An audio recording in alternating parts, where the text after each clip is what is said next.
اعوذ باللہ من الشیطان الرجیم بسم اللہ الرحمن الرحیم لا خیر فی کثیر من نجواہم، کوئی خیر نہیں ہے، کچھ بہتری نہیں ہے ان کے پوشیدہ مشوروں میں، الا مگر من وہ شخص کے امرا جو مشورہ کرے، جو حکم دے بصدقۃ صدقہ کرنے کا، او معروف یا نیک کام کرنے کا، او اصلاح بین الناس یا لوگوں کے درمیان اصلاح کا، صلح کروانے کا مشورہ دے تو یہ بہتر ہے۔ ومن یفعل جو شخص کرے گا ذالک یہ سارے کام ابتغاء مرضات اللہ، اللہ تعالیٰ کی رضا کو تلاش کرتے ہوئے، اللہ کی خوشنودی کی تلاش کے لیے، تو فسوف نؤتیہ اجرا عظیما، ان قریب ہم اسے دیں گے بہت بڑا اجر۔ سورۃ النساء کی آیت نمبر 114 آپ کے سامنے تلاوت ہوئی ہے، آپ نے اس کا ترجمہ سنا۔ اس آیت کے 2 درس اس سے پہلے گزر چکے ہیں، آج اس آیت کا تیسرا درس ہے۔ پچھلے درسوں کا خلاصہ یہ ہے کہ بہت سے لوگ جو میٹنگ بلاتے ہیں، مشورہ کرتے ہیں، راتوں کو بیٹھ کے خفیہ طور پہ پوشیدہ مشورے کرتے ہیں، تو اللہ تعالیٰ کہتے ہیں کہ ان کے مشوروں میں کوئی خیر نہیں ہے، کوئی بہتری نہیں ہے۔ ایک تو منافقین کی گویا کہ اللہ تعالیٰ نے یہاں رد فرمایا، ان کو تنبیہ فرمائی کہ اسلام کے خلاف، حضور علیہ الصلوۃ والسلام کے خلاف، اسلام اور شریعت اور دین کے خلاف تم مشورے نہ کرو۔ ہاں، جو اچھے کام ہیں ان کے لیے مشورہ کرنا اس کا فائدہ بھی ہے اور یہ مشورہ مفید بھی ہے، اور اس کا اللہ نے حکم بھی دیا ہے۔ تو 3 قسم کی باتوں کے لیے مشورہ کرنا اس کا اللہ نے اس آیت میں حکم دیا، اجازت دی، بلکہ اس کی تحسین فرمائی کہ یہ اچھا ہے۔ ایک تو الا من امر بصدقۃ، جو صدقہ کرنے کی، خرچ کرنے کی، غریبوں کی اور مستحقین کی، محتاجوں اور غریبوں کی مدد کرنے کی، ان کی ضرورت پورے کرنے کی، اور ان کے جو ہے مشکل میں کام آنے کے لیے خرچ کرنا، صدقہ کرنا، خیرات کرنا، اس کے لیے مشورہ کرتے ہیں، تو اس مشورے کو اللہ تعالیٰ پسند فرماتے ہیں۔ تو صدقے کے فضائل، صدقے کا وسیع مفہوم یہ پیچھے گزر چکا ہے، دوبارہ تفصیل میں جانے کی ضرورت نہیں ہے۔ ایک تو یہ تھا کہ صدقے کا بندہ مشورہ کرے، صدقے کے لیے جو ہے وہ جمع ہو، اس کے لیے میٹنگ بنائے۔ اسی ضمن میں جو صدقے کی ضد ہے، صدقے کا مقابل ہے، صدقے کا الٹ ہے سود، سود پر پیسے دینا۔ ایک تو ہے کہ کسی آدمی کو سود پر پیسے دے، اس پر تو لعنت آئی ہے، یہ سود خوری خود لعنت ہے، اور نبی علیہ الصلوۃ والسلام نے حدیث مبارکہ میں وضاحت فرمائی، اللہ تعالیٰ نے قرآن میں فرمایا کہ جو آدمی سود کا کاروبار کرتا ہے، سود کا لین دین کرتا ہے، وہ اللہ اور اس کے رسول کے ساتھ جنگ کر رہا ہوتا ہے۔ تو اس کی اور اللہ کے اور اس کے رسول کی کھلی جنگ ہے۔ اور حدیث میں حضور نے فرمایا کاتبیہ و شاہدیہ، کہ جو لکھنے والا ہے اس پر بھی اللہ کی لعنت ہے، اور اس کا سود کے معاملوں میں گواہ بننے والے پر بھی حضور نے فرمایا اللہ کی لعنت ہے۔ یعنی ہر طرح کوئی بھی آدمی کسی طرح بھی سود کے معاملے میں ملوث بن جائے، حالانکہ لین دین کرنے والے 2 اور آدمی ہیں، لینے والا دینے والا، یہ جا کے صرف گواہ بن جاتا ہے، بینک والے گواہ مانگتے ہیں کہ آپ 2 گواہ لے آئیں، تو اس سود کے معاملے میں گواہی دینے والے پر بھی حضور نے فرمایا اللہ کی لعنت۔ تو چونکہ سود، میں نے کل بھی ذکر کیا تھا، سود صدقے کی ضد ہے، اللہ نے تو حکم دیا اپنے مال کو اللہ کی رضا کے لیے فی سبیل اللہ خرچ کرو، واپسی پر لینے کے لیے خرچ نہ کرو۔ ہاں، اگر بندہ صدقہ نہیں کر سکتا تو قرضہ دے دے، قرضہ دینے کے بھی بڑی فضائل ہیں۔ کوئی محتاج آ گیا ہے، اس کو ضرورت ہے، آپ اس کو کچھ رقم دے دیں کہ بھائی یہ اپنی ضرورت کے لیے استعمال کر لو، اور فلاں تاریخ تک اور فلاں وقت تک آپ مجھے واپس کر دو۔ اور پھر وہ محتاج اس وقت تک، اس تاریخ تک واپس نہیں کر سکتا، اس کو مہلت دینا، اس پر بھی شریعت میں اجر ہے۔ کہ وہ قرض نہیں واپس کر سکا، اس کی محتاجگی ختم نہیں ہوئی اور وہ آدھے پیسے لے آیا ہے، تھوڑے لے آیا ہے، یا مہلت مانگ رہا ہے کہ مجھے مہینہ 2 مہینے مزید دے دو، میں آپ کی رقم واپس، اس پر مہلت دینے پر بھی شریعت میں اجر ہے۔ اور پہلے تو صدقے کا حکم دیا، فی سبیل اللہ دو، واپسی بھی شرط پر نہ دو، اللہ سے اجر مانگو، اللہ ہی اس کا اجر تمہیں دیں گے۔ اگر اتنا نہیں کر سکتے تو اپنی ضروریات بھی ہیں تو اپنے بھائی کو قرضہ دے دو۔ اور پھر تیسری صورت کہ کسی کو قرضہ دے کے اس کی مجبوری کی حالت میں پھر اس سے فائدہ اٹھانا اور اسے سود پر رقم دینا، اب وہ اصل رقم نہیں لوٹا سکتا تو سود کیسے دے گا؟ تو اس لیے جس نے بھی سودی قرضے لیے ہیں وہ مشکلات میں ہی پھنسا ہے، دن بدن مشکلات میں آیا ہے، جیسے آج کل ہمارا ملک جو ہے وہ مشکلات سے گزر رہا ہے۔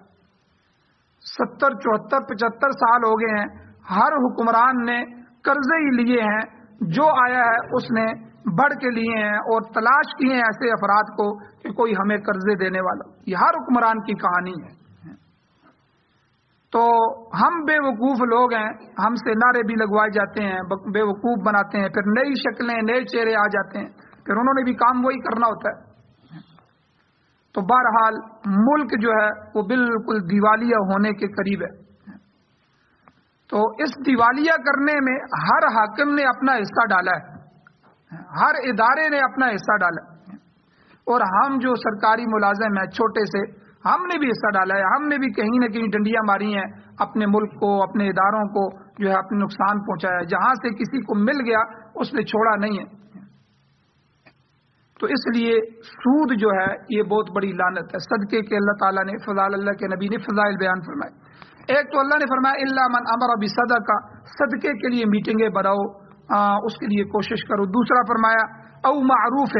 یا نیک عمل، نیکی کے کام کے لیے، سوسائٹی اور معاشرے میں نیکی پھیلانے کے لیے اور برائی سے منع کرنے کے لیے، برائی کو مٹانے کی خاطر مشورہ کیا جائے، یہ بھی اللہ کے ہاں جو ہے یہ بہترین مشورہ۔ یہ دو چیزیں تو تفصیلاً بیان ہو چکی تھیں۔ آج تیسری چیز جس کے لیے مشاورت کرنا جائز ہے، بلکہ اللہ تعالیٰ نے اس کی تحسین فرمائی کہ اس کا مشورہ کیا کرو، وہ کیا ہے؟ بڑی چیز، او اصلاح بین الناس، لوگوں کے درمیان اصلاح کرنا، لوگوں کے درمیان صلح کروانا۔ بعض افراد کے درمیان جھگڑا پیدا ہو جاتا ہے، تنازع ہو جاتا ہے، یا بعض جماعتوں کے درمیان جو ہے وہ جھگڑا ہو جاتا ہے، تنازع ہو جاتا ہے۔ یاد رکھیں، صلہ رحمی، جوڑ کے رکھنا، رشتوں کو جوڑ کے رکھنا، ہر ممکن جوڑ کے رکھنا، اس کا حکم دیا گیا ہے۔ اور حضور نے فرمایا سل من قطعک، تو اس سے صلہ رحمی کر، اس سے جوڑ کے رکھ جو تجھ سے توڑے، یہاں تک بھی حضور نے فرمایا۔ یعنی جو نہیں جوڑنا چاہتا خاندان کا بندہ، آپ کہتے ہیں جی میں بار بار اس کے پاس جاتا ہوں، بار بار جاتا ہوں، وہ مجھے میرے لیے دروازہ ہی نہیں کھولتا، وہ میرا ہر جگہ مخالف ہے، لیکن اللہ کے نبی نے فرمایا جوڑنے والے سے تو ہر ایک جگہ جوڑ کے رکھتا ہے، بھائی وہ ہمیں پوچھتا ہے، ہم اس کو پوچھتے ہیں، وہ ہمارے گھر میں آتا ہے، ہم اس کے گھر میں جاتے ہیں، یہ تو کوئی بڑی کمال کی بات نہیں ہوئی ہے۔ کمال کی بات حضور علیہ السلام نے فرمایا کہ مومن کی شان تو یہ ہونی چاہیے کہ تو صلہ رحمی کر، من قطعک، جو تیرے ساتھ قطع تعلقی کا جو کرے اور تیرے ساتھ توڑ پیدا کرے۔ اس لیے کئی لوگ ایسے ہوتے ہیں جو ہر وقت لگائی بجھائی کا کام کرتے رہتے ہیں، ادھر سے بات اٹھائی ادھر لے گئے، اس کی بات ادھر اٹھا کے لے گئے۔ آپ دیکھیں جھوٹ اسلام میں برا ہے، جھوٹ حرام ہے، لیکن دو بھائیوں کے درمیان صلح کروانے کے لیے جھوٹ بولنے کی اسلام نے اجازت دے دی،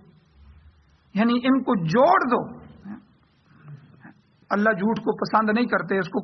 مطلق اللہ نے حرام قرار دیا ہے، لیکن کوئی جو ہے وہ ایسی بات کہہ دی جائے، دو بھائی ناراض ہیں تو ایک بھائی کو کہا جائے کہ بھائی وہ تو آپ کی تعریف کر رہے تھے، وہ تو کہہ رہے تھے تو بہت اچھا آدمی ہے، تو اس کو بھی جا کے کہا جائے کہ وہ، تاکہ ان کا ماحول برابر آ جائے اور ان کے درمیان صلح کروا دی جائے۔ تو اسی لیے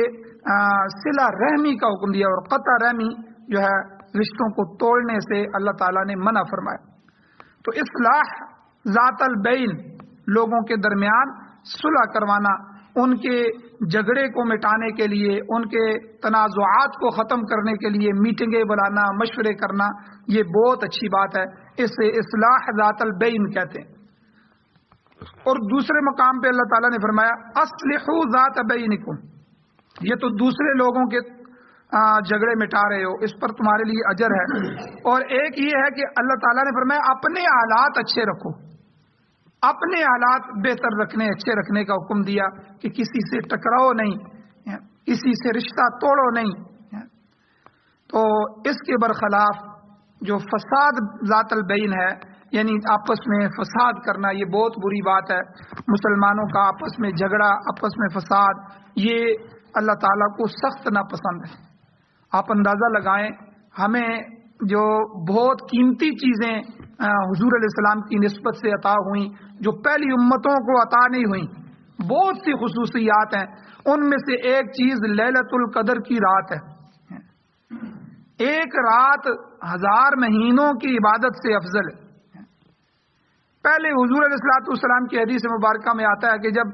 اللہ تعالیٰ نے یہ رات مجھے بتائی تو اس کا تعین بھی کر دیا کہ یہ فلاں دن کی فلاں رات ہے۔ پھر 2 جماعتیں یا 2 افراد جھگڑ رہے تھے، اس جھگڑنے کی نحوست کی وجہ سے لیلۃ القدر کا تعین اٹھا دیا گیا، یعنی لیلۃ القدر تو نہیں چھینی گئی لیکن اس کا تعین مجھے بلا دیا گیا، وہ اٹھا لیا گیا۔ اب پتہ نہیں ہے، اب سارے سال میں اس کو تلاش کرو۔ پھر کہا کہ خاص کر کے رمضان میں تلاش کرو، پھر کہا گیا کہ رمضان کے بھی آخری عشرے میں تلاش کرو، آخری عشرے کی بھی تاک راتوں میں اس کو تلاش کرو۔ یعنی اس کا جھگڑا کرنا، تنازع کرنا، یہ کتنی بری چیز ہے کہ حضور نے فرمایا کہ اس کی وجہ سے لیلۃ القدر کا تعین بھی اٹھا لیا۔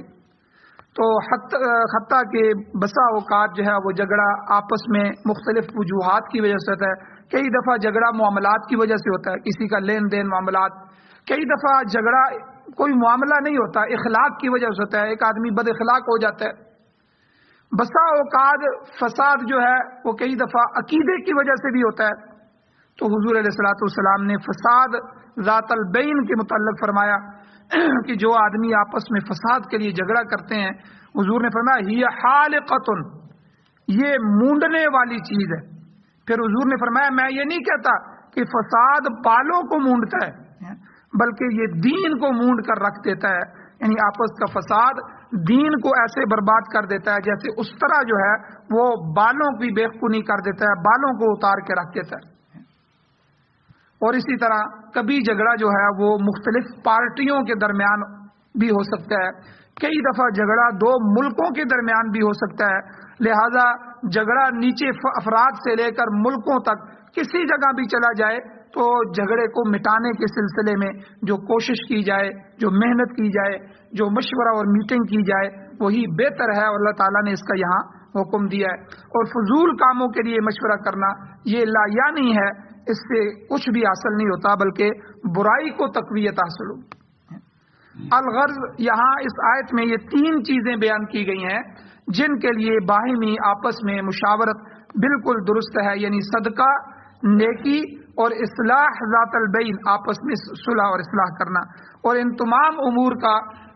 مقصد ایک ہی ہے کہ لوگوں کے حالات اچھے ہو جائیں۔ صدقے کا مقصد بھی یہی ہے، نیکی کے حکم کا مقصد بھی یہی ہے۔ تو سب کا مقصد یہ ہے کہ لوگوں کے حالات اچھے ہو جائیں، برائی کا سوسائٹی اور معاشرے سے خاتمہ ہو جائے، فاسد اور غلط رسومات سے جان چھوٹ جائے، اور ان کی بجائے اللہ کے نبی کا طریقہ یعنی سنت معاشرے میں رائج ہو جائے، لوگوں میں اسلام اور شریعت کے لیے محبت پیدا ہو جائے۔ شاہ ولی اللہ محدث دہلوی رحمۃ اللہ علیہ فرماتے ہیں جو اصلاح ذات البین کے لیے کوشش کرتا ہے، جو آدمی لوگوں کے درمیان صلح کے لیے کوشش کرتا ہے، تو ملائے اعلیٰ کے جو فرشتے ہوتے ہیں، جو فرشتے اللہ کے پاس موجود ہوتے ہیں، تو اس کے حق میں بہتری کے لیے دعا فرماتے ہیں، وہ اللہ سے درخواست کرتے ہیں۔ اور بلکہ صلہ رحمی جو ہے، جوڑ کے رکھنا یہ رشتہ، تو اس کے بارے میں حضور علیہ السلام نے فرمایا کل قیامت کے دن اللہ تعالیٰ اسے عرش کے نیچے جگہ عطا فرمائیں گے، اور یہ اللہ تعالیٰ سے فرمائے گی اے اللہ، دنیا میں جس نے میرا خیال رکھا، صلہ رحمی کا خیال رکھا، جوڑ کا خیال رکھا، آج تو میری جو ہے سفارش کی وجہ سے اس کی بخشش فرما۔ آج تو بھی اس کو جوڑ دے جنت کے ساتھ، نبیوں کے ساتھ، نیک لوگوں کے ساتھ۔ اور جس نے میرا دنیا میں خیال نہیں رکھا، قطع رحمی کی، آج تو اس کو آخرت میں بھی توڑ دے، اس کے لیے جہنم کا فیصلہ کر۔ تو اس لیے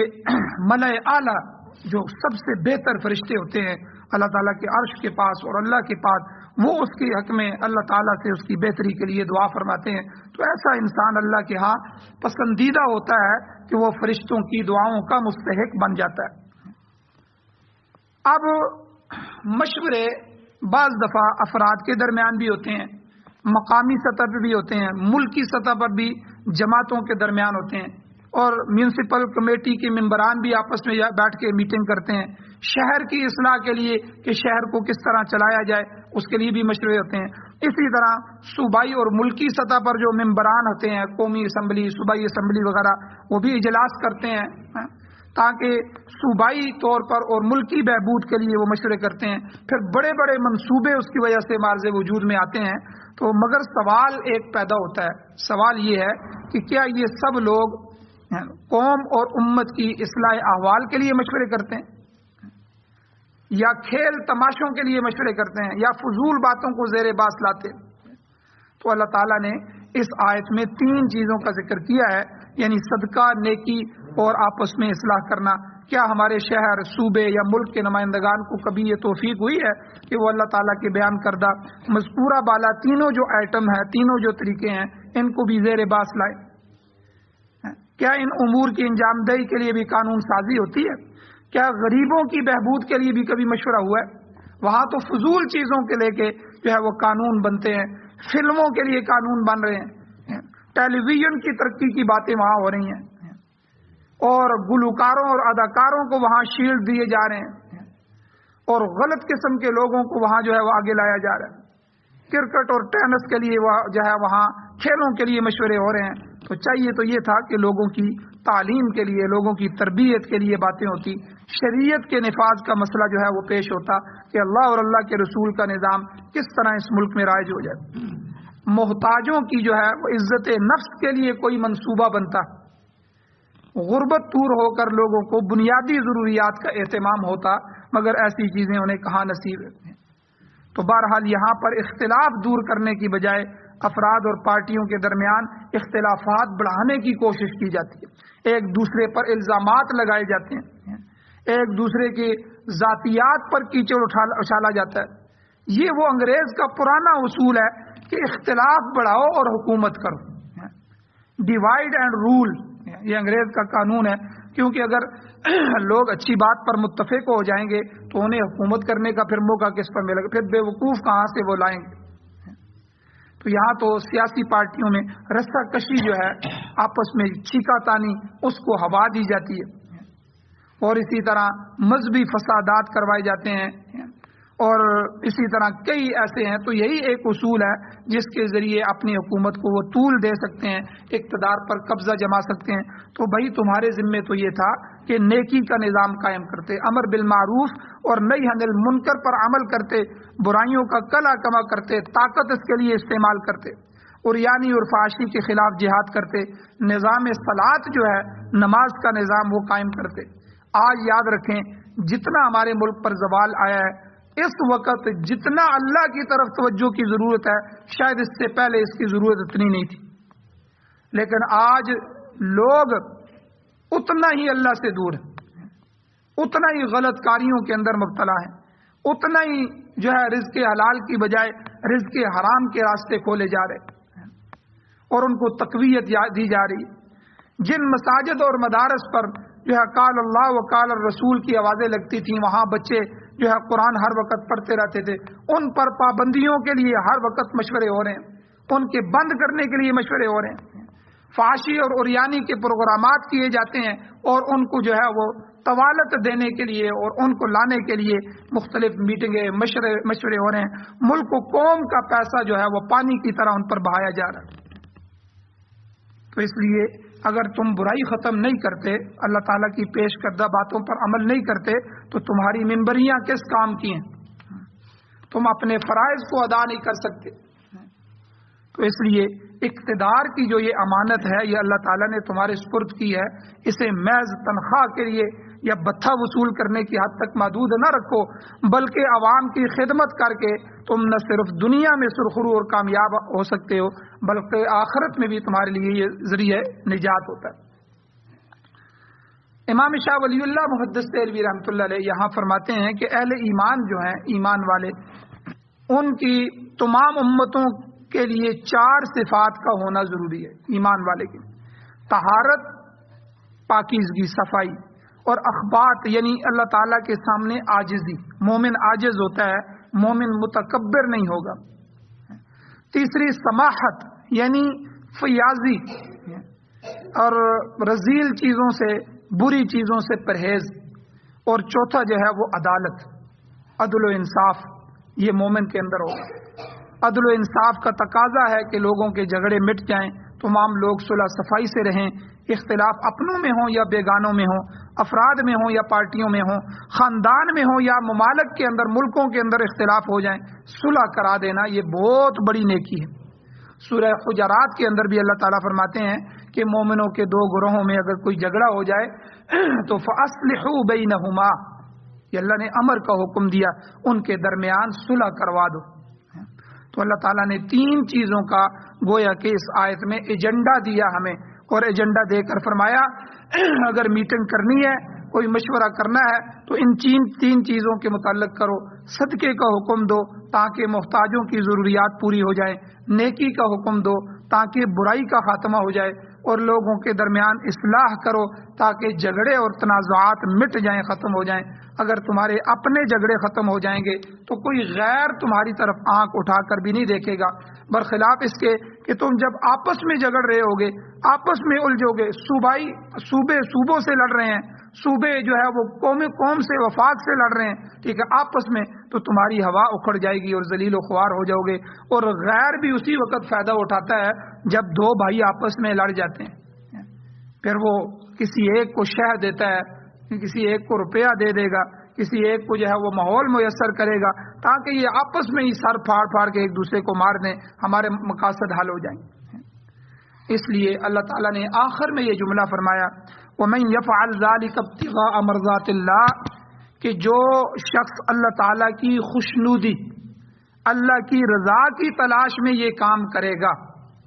وَمَن يَفْعَلْ جو کرے گا، ذَلِكَ یہ جو کام میں نے ابھی بیان کیے ہیں تینوں، ابتغاء مرضات اللہ، اللہ کی مرضی، اللہ کی رضا، اللہ کی خوشنودی کی تلاش کرنے کے لیے صدقہ یا نیکی کا حکم کرے گا، یا لوگوں کے درمیان صلح کروائے گا، یا ان مقاصد کے حصول کے لیے مشورہ کرے گا، اور اس کی مراد رضا الہی ہوگی، اپنی نیک نامی یا اپنی ریاکاری جو ہے اس کے لیے نہیں کرے گا، اپنے ووٹ حاصل کرنے کے لیے نہیں کرے گا، تو فرمایا سوف نؤتیہ اجرا عظیما، ان قریب ہم اسے بہت بڑا اجر عطا فرمائیں گے۔ نیکی دراصل وہی ہے جو بندہ صرف خدا کی رضا کے لیے کرے اور ہر اس شخص کے ساتھ کی جائے جو اس کا مستحق ہے۔ مگر آج حالت یہ ہے کہ ہم زکوٰۃ بھی دیتے ہیں، خیرات بھی دیتے ہیں، تو اس شخص کو دیتے ہیں جو اپنی پارٹی کا ہو، سفارش بھی کرتے ہیں، سفارش ایک بہت بڑی نیکی ہے، بہت بڑی نیکی ہے، لیکن سفارش اس کی جاتی ہے جس نے ووٹ دیا، یہ بھی ووٹ کی بنیاد اور پارٹی کی بنیاد پہ۔ جنازہ پڑھنا کتنی بڑی بات ہے، ہم جنازہ بھی اسی کا پڑھتے ہیں کہ جو اپنی پارٹی کا ہو یا جس کے ساتھ تعلق ہو، جنازہ بھی تعلق کی بنیاد پہ پڑھا جاتا ہے۔ پھر نیکی اس لیے کی جاتی ہے کہ اپنے فرقے کی بنیاد پر اس کو عروج دیا جاتا ہے۔ حکومت بھی انعامات سے اسی شخص کو نوازتی ہے جسے اپنے مقصد کے لیے استعمال کرنا ہوتا ہے۔ تو یہ تمام چیزیں نیکی، صدقے، اس کی روح کو ختم کر دیتی ہیں، اس کے خلاف۔ نیکی جب تک محض اللہ کی رضا کے لیے نہیں ہوگی اس کا فائدہ نہیں ہوگا۔ اس لیے اللہ نے یہاں لفظ لائے ہیں ابتغاء مرضات اللہ، کہ اس سے یہ بات سمجھائی ہے اور اللہ تعالیٰ کی خوشنودی کے لیے کہ نیکی کرو، اللہ کی رضا کو طلب کرو، اور اللہ تعالیٰ کی خوشنودی کے لیے وہی نیکی کرے گا جس کا نظریہ یعنی آئیڈیالوجی صحیح ہوگی، نظریہ ٹھیک ہوگا، ایسا شخص اللہ تعالیٰ کی بھی محبوب بنے گا اور ملائے اعلیٰ کی دعاؤں کا بھی مستحق ہوگا۔ میں نے سیاسی لوگوں میں سے صرف ایک آدمی دیکھا تھا، فیصل اقبال مرحوم، اس کی نیکی نظر آتی تھی کہ یہ اللہ کی رضا کے لیے کر رہے، جس نے ووٹ دیا تب بھی اس کے ساتھ نیکی، جس نے نہیں دیا اس کے ساتھ بھی نیکی۔ بلکہ کوئی بھی چلا گیا تو اس کو بس اس نے پوچھا بھائی کیا مقصد ہے، کر سکا تو کر دیا، نہیں کر سکا تو اس نے کہہ دیا کہ میرے پاس نہیں ہے۔ یہ نہیں پوچھا کہ تو میری پارٹی کا بھی ہے کہ نہیں، مجھے ووٹ بھی دیا ہے کہ نہیں دیا۔ ورنہ ہمارے مقاصد میں یہ شامل ہوتا ہے بھائی جو ہمیں ووٹ دے گا، جو ہماری پارٹی کا ہوگا، تو ہم پارٹی کے بیس پہ جو ہے اس کی گلی بھی بنائیں گے، اس کا محلہ بھی بنائیں گے، اس کے ساتھ بھی چلیں گے، اس کے لیے یہ کریں گے، ہم اس کی صلح بھی کروائیں گے اور اس کو نوازیں گے بھی، جو کچھ بھی ہوگا ہماری پارٹی کی بیس پہ ہوگا۔ سارا کچھ ضائع ہو گیا، یہ ریاکاری کے اندر آ گیا۔ اس لیے یہاں اللہ تعالیٰ نے کھل کے پہلے 3 چیزیں بتا دی کہ ان کاموں میں مشورہ کرو، ٹھیک ہے، صدقہ کرنے میں مشورہ کرو، نیک کام کرنے میں مشورہ کرو، اور لوگوں کے درمیان صلح کروانے میں مشورہ کرو۔ پھر آخر میں اس کے بارے میں فرما دیا کہ جو کام بھی ذالک ابتغاء مرضات اللہ کی رضا کے لیے یہ کام کرے گا، ریاکاری پارٹی کسی اور مقصد کے لیے نہیں کرے گا، سوف نؤتیہ اجرا عظیما، ان قریب یہ مرنے کے بعد قیامت والے دن ہم اسے اجرا عظیما، اللہ نے فرمایا بہت بڑا اجر عطا فرمائیں گے۔ بلکہ ایک حدیث یاد آ گئی، حضور علیہ الصلوۃ والسلام نے فرمایا جب آدمی صدقہ کرتا ہے ایک کھجور صدقہ کی مثال کے طور پہ، تو اللہ تعالیٰ اس کے صدقے کو پالتے ہیں، جس طرح ہم کسی جانور کو پالتے ہیں، چھوٹا سا میمنا، چھوٹا سا بچہ لیا اور تھوڑے ہی عرصے میں پال کے ہم اس کو پورا جانور بنا دیتے ہیں، کل قیامت کے دن وہ اللہ کے سامنے پیش ہوگا، اللہ کو کہے گا یا اللہ اتنی بڑی کھجور یا اتنا بڑا صدقہ تو میں نے نہیں کیا تھا۔ اللہ کہیں گے کہ تو نے میری رضا کے لیے کیا تھا، میں نے اسے اپنے ہاتھوں میں لیا اور پھر میں نے اپنے مبارک اور برکت والے ہاتھوں میں لے کے اس کو محبوب بنایا، اس کو پالنا پرورش کرنا شروع کیا۔ آج تو دیکھ رہا ہے یہ تیرے اس صدقے کی اندر اخلاص کی برکت ہے جو تو نے اللہ کی رضا کے لیے کی۔ اس لیے میرے بھائیو، نماز پڑھنی ہو، بچوں کو جو ہے وہ قرآن کا حافظ بنانا ہو، عمرے پر جائیں، حج پر جائیں، یہ سارے عمل، کوئی بھی عمل ہو، انما الاعمال بالنیات، بخاری شریف کی پہلی حدیث، ہر حدیث کی کتاب کی، اکثر حدیث کی کتابوں کی پہلی حدیث یہی لائی جاتی ہے محدثین نے کہ اعمال کا دار و مدار نیتوں پر ہے۔ چھوٹا سا عمل بھی اللہ کے لیے رضا ہو، اللہ تعالیٰ اس کو پہاڑ جتنا ثواب بنا دیتے ہیں، بڑے سے بڑا عمل بھی لوگوں کے دکھلاوے کے لیے ہو، اللہ تعالیٰ اس کو ضائع کر دیتے ہیں۔ اللہ تعالیٰ سے دعا ہے اللہ ہمیں عمل کی توفیق عطا فرمائے، آمین۔ الحمدللہ رب العالمین والعاقبۃ للمتقین والصلاۃ والسلام علی رسولہ النبی الأمی الکریم۔ یا اللہ ہماری کمیوں کو تائیوں کو معاف فرمائیے، درگزر فرمائیے، صغیرہ کبیرہ گناہوں کو معاف فرمائیے۔ یا اللہ بہت گناہ گار ہیں، یا اللہ اپنے سجدوں سے محروم نہ فرمائیے۔ یا اللہ ہماری نسلوں کو اپنا غلام بنائیے، اپنا بندہ بنائیے۔ یا اللہ ہمیں محرومیوں سے محفوظ فرمائیے۔ یا اللہ قرآن و سنت سے محبت نصیب فرمائیے، قرآن و سنت کا غلبہ اور قرآن و سنت کی یا اللہ تشریح نصیب فرمائیے۔ یا اللہ پوری دنیا میں امارت اسلامیہ شریعہ خلافت راشدہ نصیب فرمائیے، قرآن و سنت کی حکومتیں نصیب فرمائیے۔ یا اللہ جو حضرات پریشان حال ہیں ان کی پریشانیوں کو دور فرمائیے۔ یا اللہ بیماروں کو شفا عطا فرمائیے۔ یا اللہ جو حضرات ایمان کی حالت سے اس دنیا سے جا چکے ہیں، یا اللہ ان سب کی بخشش فرمائیے۔ صلی اللہ تعالی علی خیر خلقہ محمد و آلہ و اصحابہ اجمعین برحمتک یا ارحم الراحمین۔